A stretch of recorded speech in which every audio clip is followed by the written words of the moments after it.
Vamos abrir a Bíblia Sagrada no Evangelho de João, no capítulo 2, a partir do verso 1, uma passagem bastante conhecida. Ontem à tarde, aqui no culto da tarde, eu trouxe essa palavra e achei necessário repetir essa palavra, mas o Espírito Santo é que vai agir no coração de cada um de forma diferente, de acordo com a necessidade de cada um. As bodas em Caná, a água feita vinho. E ao terceiro dia fizeram-se umas bodas em Caná da Galileia, e estava ali a mãe de Jesus. E foi também convidado Jesus e os seus discípulos para as bodas. E faltando vinho, a mãe de Jesus lhe disse: não tem vinho. Disse-lhe Jesus: mulher, que tenho eu contigo? Ainda não é chegada a minha hora. Sua mãe disse aos serventes: fazei tudo quanto ele vos disser. Estavam ali postas 6 talhas de pedra para as purificações dos judeus. E em cada uma cabiam 2 ou 3 almudes. Disse-lhe Jesus: enchei d'água essas talhas. E encheram-nas até em cima. E disse-lhes: tirai agora, e levai ao mestre-sala. E levaram. E logo que o mestre-sala provou a água feita vinho, não sabendo de onde viera, se bem que o sabiam os serventes que tinham tirado a água, chamou o mestre-sala ao esposo. E disse-lhe: todo homem põe primeiro o vinho bom, e quando já tem bebido bem, então o inferior. Mas tu guardaste até agora o bom vinho. Jesus principiou assim os seus sinais em Caná da Galileia e manifestou a sua glória, e os seus discípulos creram nele. Depois disso, desceu a Cafarnaum ele e sua mãe, e seus irmãos e seus discípulos, e ficaram ali não muitos dias. Amém? A graça de Deus seja conosco nesta manhã. Então nós estamos falando de uma passagem que todos nós conhecemos, em que Jesus principiou ali o seu primeiro milagre. Ao contrário do que algumas tradições dizem, Jesus realmente fez o seu primeiro milagre neste ato, onde ele transforma a água em vinho. E aqui nós estamos falando a respeito de uma festa em que Jesus e os seus discípulos foram convidados, e ali a sua mãe, depois do decorrer do tempo, as pessoas já estavam bebendo, se divertindo, dançando, pulando, já estavam comendo, e ali as pessoas, com o decorrer do tempo, nós sabemos que quando uma pessoa começa a beber, depois de um certo tempo, aquela qualidade da bebida, para ela pouco importa, porque o estado em que ela se encontra de embriaguez pode não dar a perceber a qualidade da bebida. E aqui nós estamos falando a respeito de uma festa em Caná da Galileia, em que Jesus estava no meio e foi convidado. E ali chegou um tempo em que a mãe de Jesus diz para o seu filho: filho, o vinho acabou. E em qualquer festa que você vá, eu tenho certeza que quando você convida alguém para uma festa na sua casa, ou num buffet, em qualquer outro lugar, você não iria gostar de saber que determinada comida ou bebida terminou e os convidados estavam ali querendo beber mais, comer mais. De repente não tem mais aquele alimento, aquela bebida, e você vai se sentir com certeza muito envergonhado. Embora as coisas sejam caras, quando você convida pessoas para uma festa, é necessário que tenha tudo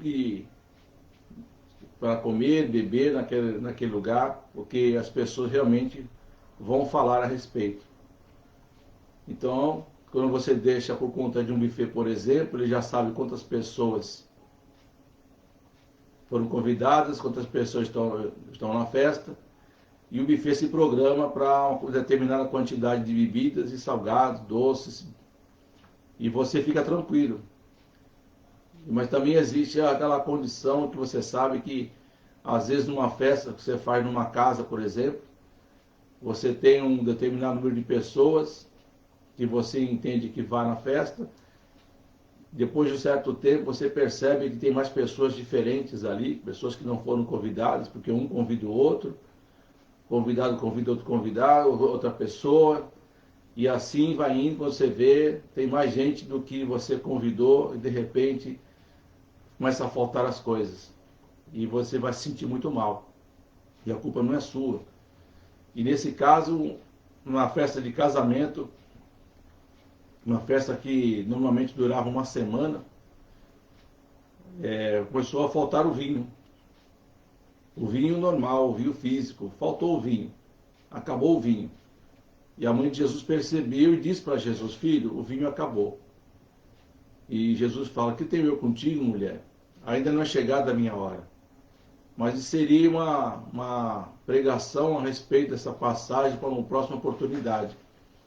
Mas o que nós vemos aqui é que, se não fosse feito nada, aquele casamento, aquela festa de casamento seria fadada a muitas tristezas, a vergonha, porque faltou o principal naquele lugar, que era uma bebida muito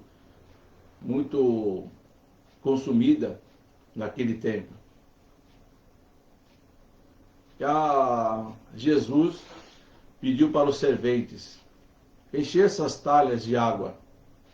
Eram 6 talhas de água, todas muito bem cheias de água. E Jesus, como Deus, simplesmente transformou toda aquela água em vinho. E esse vinho, depois, quando chegou ao mestre-sala para provar, ele disse: todo homem tem o costume de colocar o melhor vinho, e depois disso começa a colocar o vinho inferior. Ou seja, um vinho de qualidade começa na festa. Depois de um determinado tempo, o vinho com um sabor inferior, uma qualidade inferior, é colocada para as pessoas consumirem. Mas tu tem colocado o bom vinho. Mas tu tem posto o bom vinho, tem conservado o bom vinho. Aí o mestre-sala chamou o esposo e avisou que a respeito da qualidade do vinho, e elogiou, né? Com esse elogio foi para o noivo, o dono da festa, e ele ficou feliz, porque o vinho tinha acabado, mas ao mesmo tempo Jesus estava lá para resolver aquela situação. E eu queria trazer para os irmãos o lado espiritual dessa situação. Há muito tempo atrás, eu me lembro que eu tinha feito uma pregação a respeito dessa palavra, e Deus colocou no meu coração para transformar essa passagem numa vida espiritual, numa situação espiritual. E eu entendi que Deus falou comigo a respeito do vinho, que representa quando o cristão, quando ele se converte, quando ele sente aquele fervor, aquele ardor no peito, aquela alegria, porque reconheceu que agora realmente ela estava livre. Porque quando estávamos no mundo, nós entendíamos que nós estávamos livres. Porque eu particularmente não nasci no berço evangélico, não nasci no lar evangélico. Sim, católico, tinha espíritas. Então, quando eu me converti, foi assim que eu vi. Do lado de fora, antes era a liberdade e era a escravidão.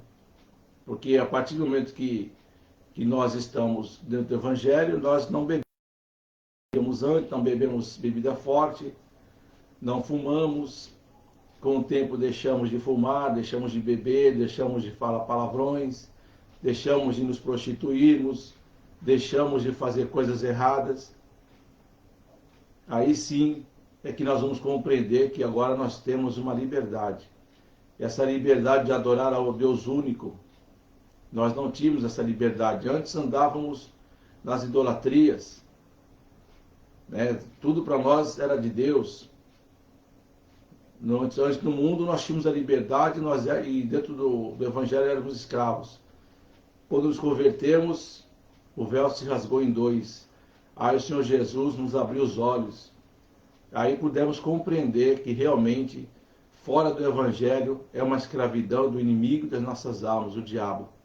Então, quando nós estamos fora do Evangelho, o diabo usa e abusa. Faz muitas coisas na vida de muita gente. Inclusive, tira a vida de muita gente e muitas pessoas vão para o inferno porque não quiseram o Evangelho que hoje nós temos conhecido. E muitas pessoas morrem sem a salvação porque entendem que dentro do Evangelho é uma escravidão e fora do Evangelho é que é liberdade. Muitas pessoas ainda têm essa mentalidade e a gente não pode culpar essas pessoas porque quando eu estive lá eu tinha essa mesma impressão. Então, quando você está fora do Evangelho, você tem uma linha de pensamento. Quando você está dentro do Evangelho, é uma outra linha de pensamento. Pensamentos espirituais, o que não tínhamos antes. E aqui, quando você entrega a sua vida para Jesus, você recebe o Espírito Santo. Todos nós, quando nos entregamos para Jesus, recebemos, como presente de Deus, o Espírito Santo. E a partir do Espírito Santo é que nós temos paz com Deus. A partir do Espírito Santo, nós recebemos, através do sangue de Jesus, o perdão dos nossos pecados. E o Espírito Santo nos ajuda nas nossas fraquezas, nas nossas dificuldades, nos ajuda na caminhada cristã. Sabendo que o Espírito Santo nos ajuda quando cometemos algum erro, ele intercede por nós com gemidos inexprimíveis em nossos sofrimentos e nos ajuda a nos corrigirmos, coisas que lá fora não aconteciam. E essa caminhada cristã, quando começa, Deus me mostrando que é um vinho novo, é um vinho da mais alta qualidade. Nós somos como esse vinho da mais alta qualidade. Durante a nossa caminhada cristã, o intuito do Espírito Santo é fazer com que não só nós comecemos bem, mas também terminemos bem. Aliás, melhor ainda. Mas sabemos que durante a caminhada muitos percalços vêm para nos assolar. Muitas dificuldades, às vezes financeiras, às vezes na saúde. E às vezes nós enfraquecemos de alguma forma. Aí esse vinho, ele começa a se deteriorar. Acaba começando a ficar de uma qualidade inferior. Quando pior ainda, quando o vinho acaba. E quando o vinho acaba, significa que aquelas pessoas que deixaram o Evangelho porque não suportaram as situações difíceis, as aflições que foram assoladas. Porque o próprio Jesus diz, no mundo tereis aflições. Mas ele também disse, mas tende bom ânimo, porque eu venci o mundo. O que Jesus está dizendo, continua essa caminhada, suporta as aflições. Eu venci o mundo. Jesus está dizendo para mim e para você, que nós vamos vencer as situações difíceis que estamos passando. Isso é só uma questão de tempo. Nós precisamos ter em mente que temos um tempo para tudo e para todas as coisas em nossas vidas. Se hoje você está passando por aflição, amanhã ou depois ela vai terminar. Mas para isso é necessário que eu e você coloquemos os nossos joelhos no chão e oremos ao Senhor e façamos propósitos com o Senhor de orar, de buscar a presença de Deus, de jejuar, de ler a palavra, mergulhar nas coisas de Deus. E isso faz com que você não pare. Mas existem pessoas que quando vem a dificuldade, vem as lutas, elas ficam parecidas com aquelas pessoas que firmaram a sua fé espiritual na areia o que acontece? Quando vier as tempestades da vida, quando vier os problemas, as dificuldades, pessoas que estão firmadas com a sua vida espiritual na areia, elas param. Param porque não suportam. Param porque dizem para si mesmos: se Deus estivesse comigo, essas coisas não teriam acontecido.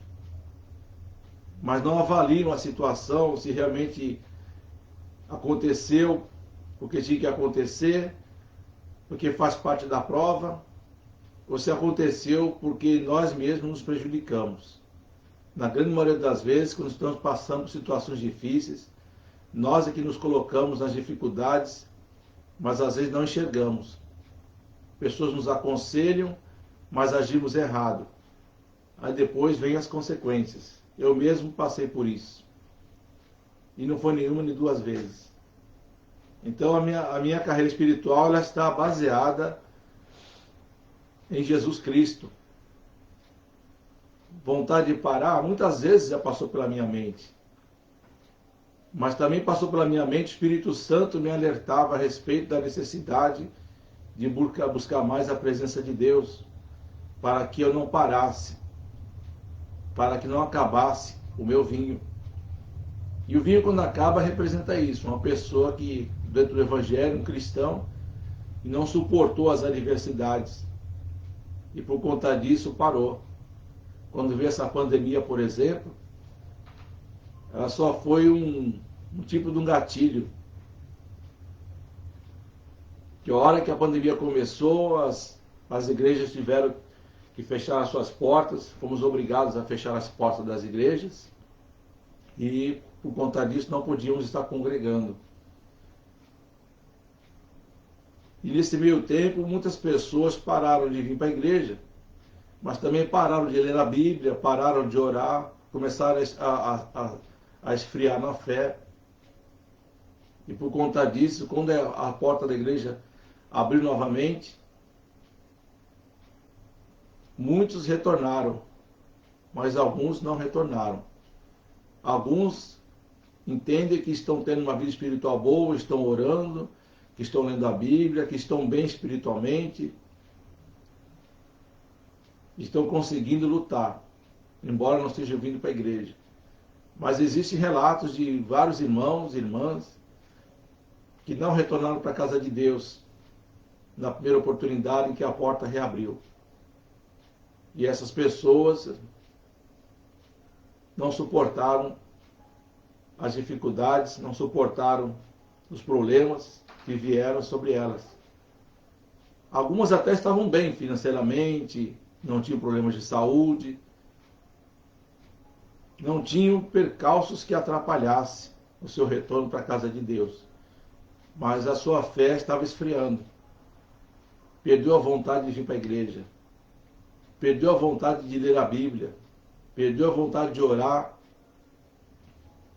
Saiu aquele desejo de estar na congregação, junto com os irmãos, naquela comunhão, naquela alegria. Que quando estamos todos juntos, nós sentimos aquela alegria, aquele fogo, aquela força. A palavra de Deus, quando vinha do púlpito, ela queimava o coração. E por conta disso, a pessoa saía da igreja alimentada espiritualmente, mesmo que passando por dificuldades. Eu costumo comparar isso como uma fogueira. Quando você está no fogo, está em comunhão com Deus, está em comunhão com os irmãos, você está bem, você está forte espiritualmente falando. Mas quando você para, significa que você é como um daqueles galhos que foi tirado daquela fogueira. Esse galho tende sempre a esfriar, até que chega um momento que realmente não tem mais o vermelhidão nesse galho, ele se apaga. E essa fogueira continua ali. Muitos dos irmãos continuam ouvindo a palavra de Deus, se alimentando. Depois veio um tempo que a porta se fechou novamente por causa da pandemia. Passou um tempo, depois ela reabriu novamente, depois de um mês, se eu não me engano. Vários irmãos retornaram de novo. E a igreja, aos pouquinhos, vai ficando cada vez mais forte. Porque a igreja, na verdade, somos nós. Se nós estamos fortes, a igreja está forte. Nós é que temos que estar na casa de Deus, nos alimentando da palavra, para que esse vinho não acabe. Agora, para você que está nos assistindo, que está nos ouvindo nesta manhã, eu quero te dizer que existe ainda uma chance, existe ainda uma oportunidade de você retornar para Jesus, para você querer sentir novamente aquela alegria, sentir novamente aquele que o teu coração venha arder, aleluia. Jesus quer fazer de você um vinho novo, um vinho melhor ainda.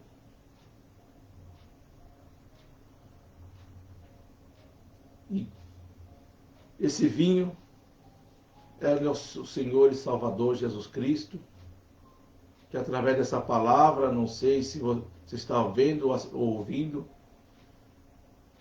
mas eu quero te dizer que Jesus quer fazer de você um vinho novo.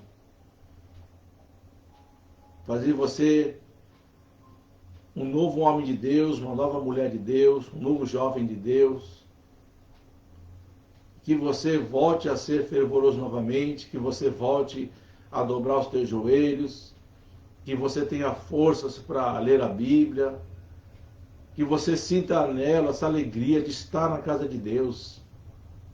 Alegrei-me quando me disseram, vamos à casa de Deus. Você voltar a dizer essa passagem bíblica no seu coração. Alegrei-me quando me disseram, nós vamos à casa de Deus. É sentir alegria, saber que aqui Deus vai te fortalecer, que na casa de Deus você vai sentir aquela comunhão novamente com os irmãos.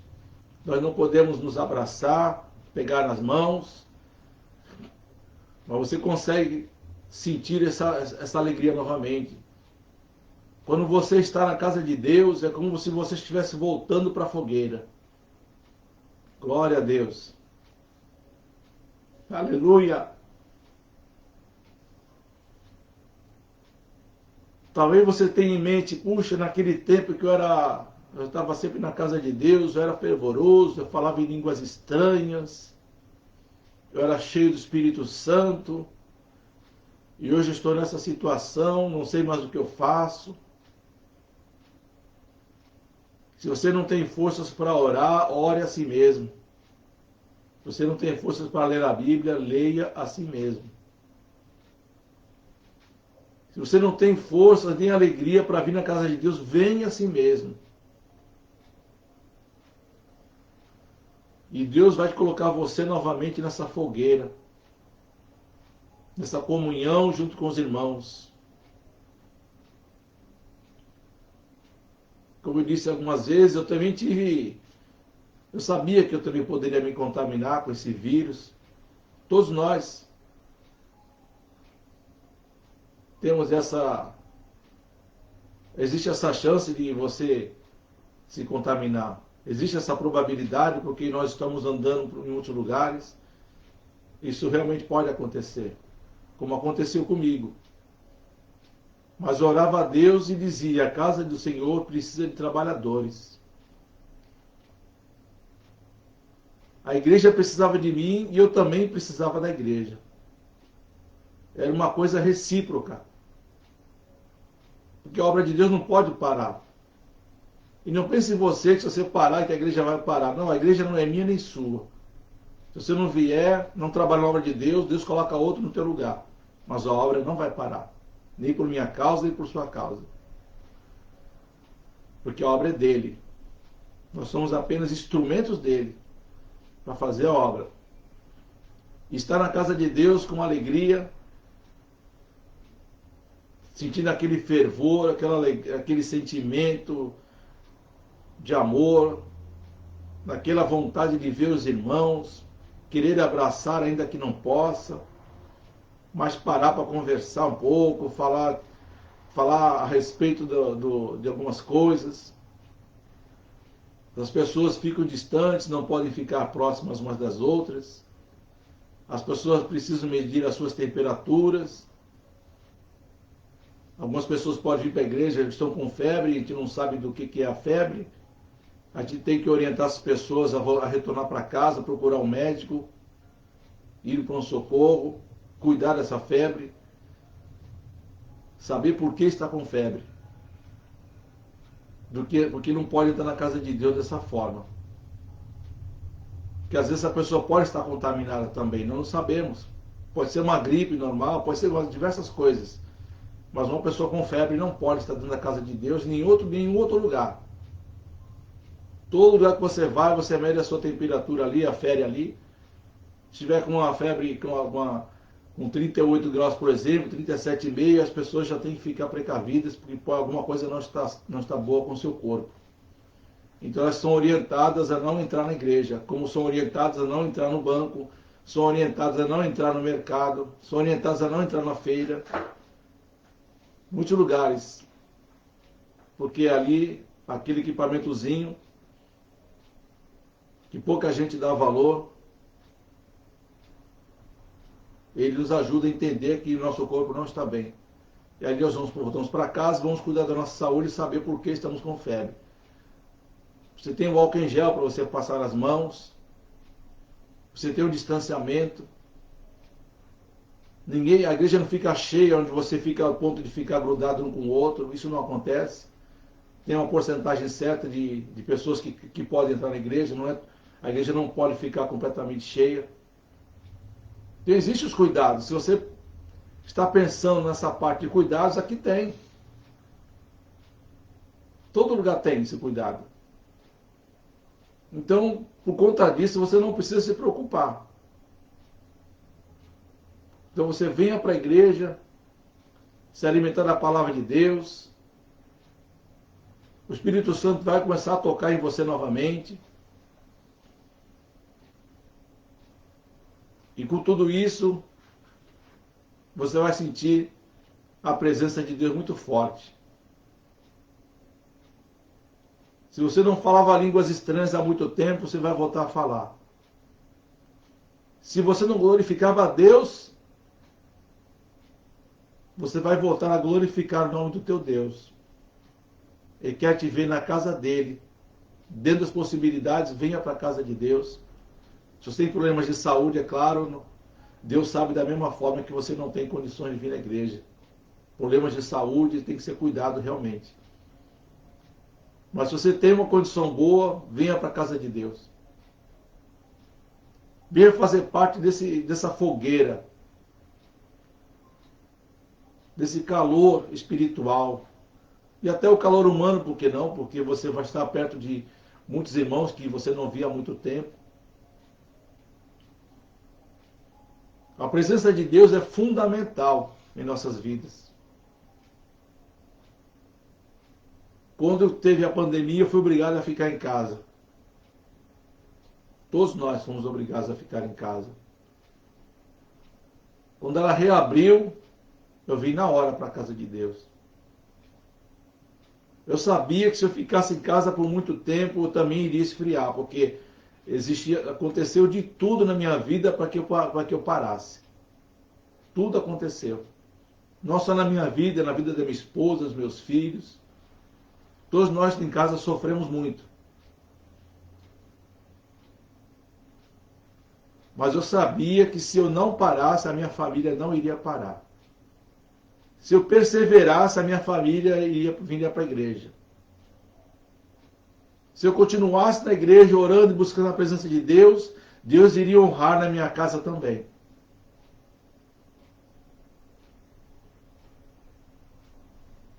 Então estar na casa de Deus é como estar numa pequena parte do céu.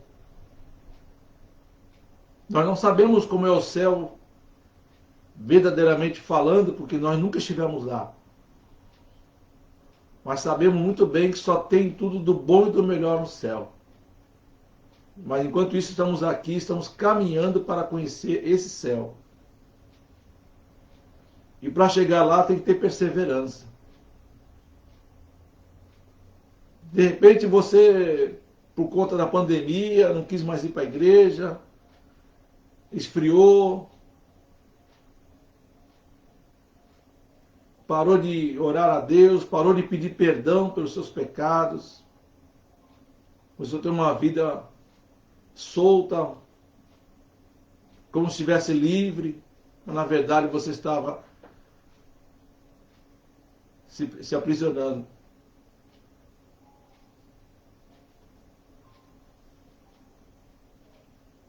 Também tem uma situação que nós pregamos ontem aqui, a respeito do Evangelho de João, capítulo 13, que aí Jesus começa a lavar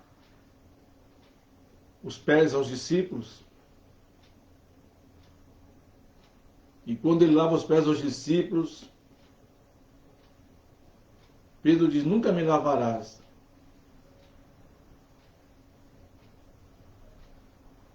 E Jesus diz: se não te lavar, não tem parte comigo.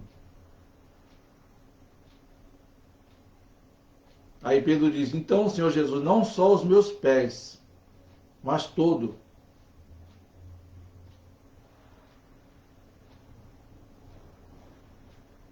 Aí Jesus diz: nem todos estás limpos, mas os que estão limpos, que permaneçam lavando seus pés ali, né? Dá a entender.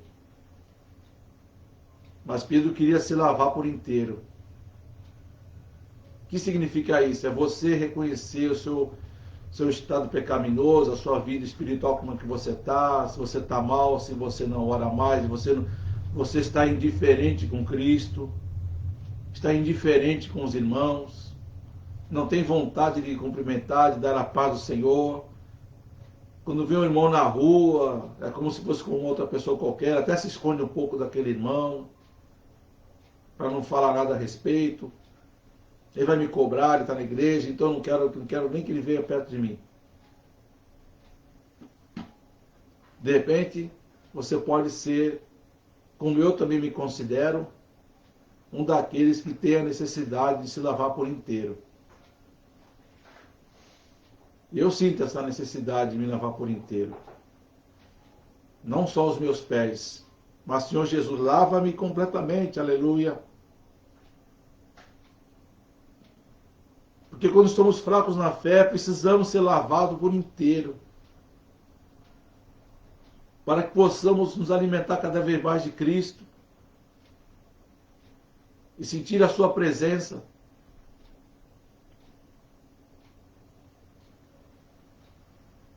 Como está a sua vida espiritual?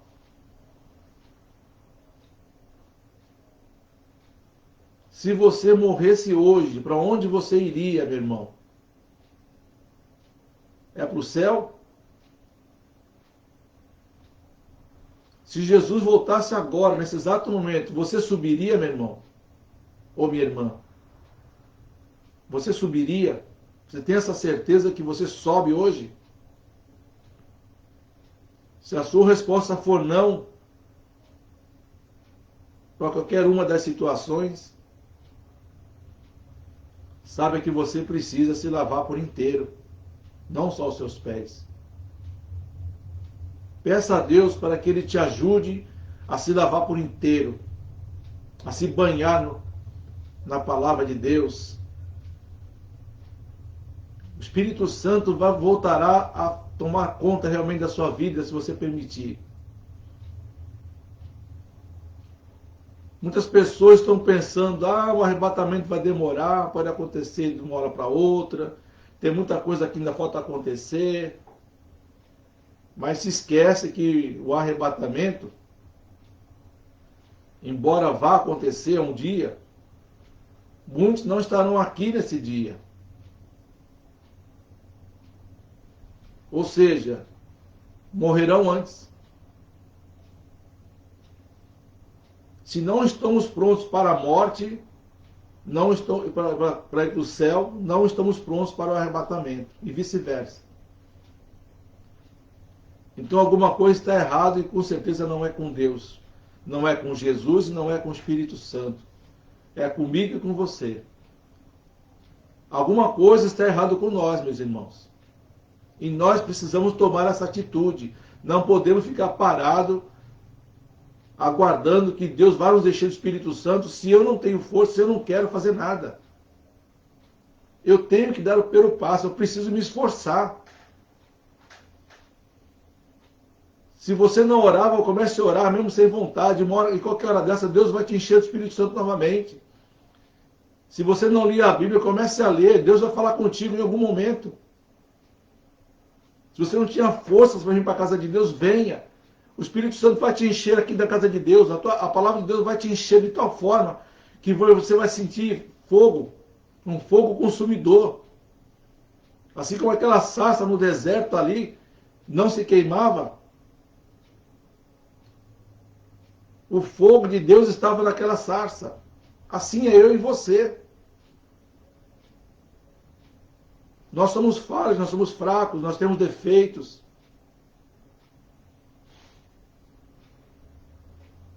Sozinhos nós não conseguimos, mas se a gente não tomar uma atitude, simplesmente esperando cair do céu uma força que depende de nós mesmos, dar o primeiro passo. Tudo que Deus quer de você, que você dê o primeiro passo. Leia a Bíblia, ore, jejua, venha para a casa de Deus. Aos poucos você vai se encher do Espírito Santo. Você vai voltar a falar línguas estranhas novamente. Você vai sentir a vontade de louvar e engrandecer o nome do teu Deus. Aleluia! Faça parte desse fogo novamente, dessa fogueira novamente. Venha se aquecer no Espírito Santo, na presença de Deus. Faça força e Deus vai se fortalecer. Ele te esforça, Ele te ajuda. Ele te sustenta com a destra da mão dele. Mas tome uma atitude. Não fique nessa vida desse marasmo espiritual caído. Mesmo que você não tenha falta de dinheiro, mesmo que você não tenha falta de alimento, mesmo que você esteja com boa saúde, mas a sua vida espiritual dessa forma, você está doente espiritualmente falando, você está numa UTI. Saia dessa UTI. Venha buscar na presença de Deus. Se você está nessa situação, se coloque como Pedro. Senhor, lava-me completamente. Eu e você precisamos sempre sentir essa vontade, aleluia, de nos arrependermos.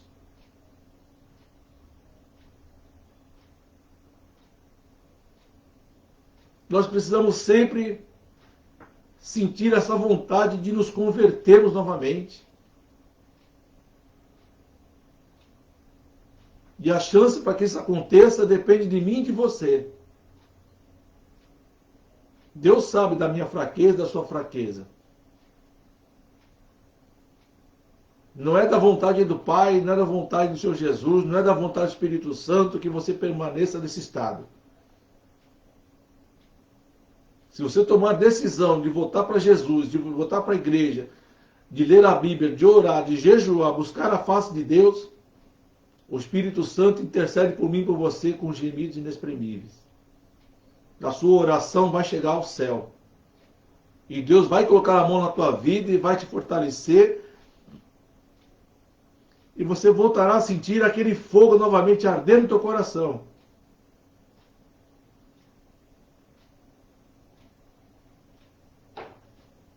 Vamos orar e pedir a Deus que a graça e a misericórdia do Senhor nos alcance nesta manhã e que possamos continuar nessa fé.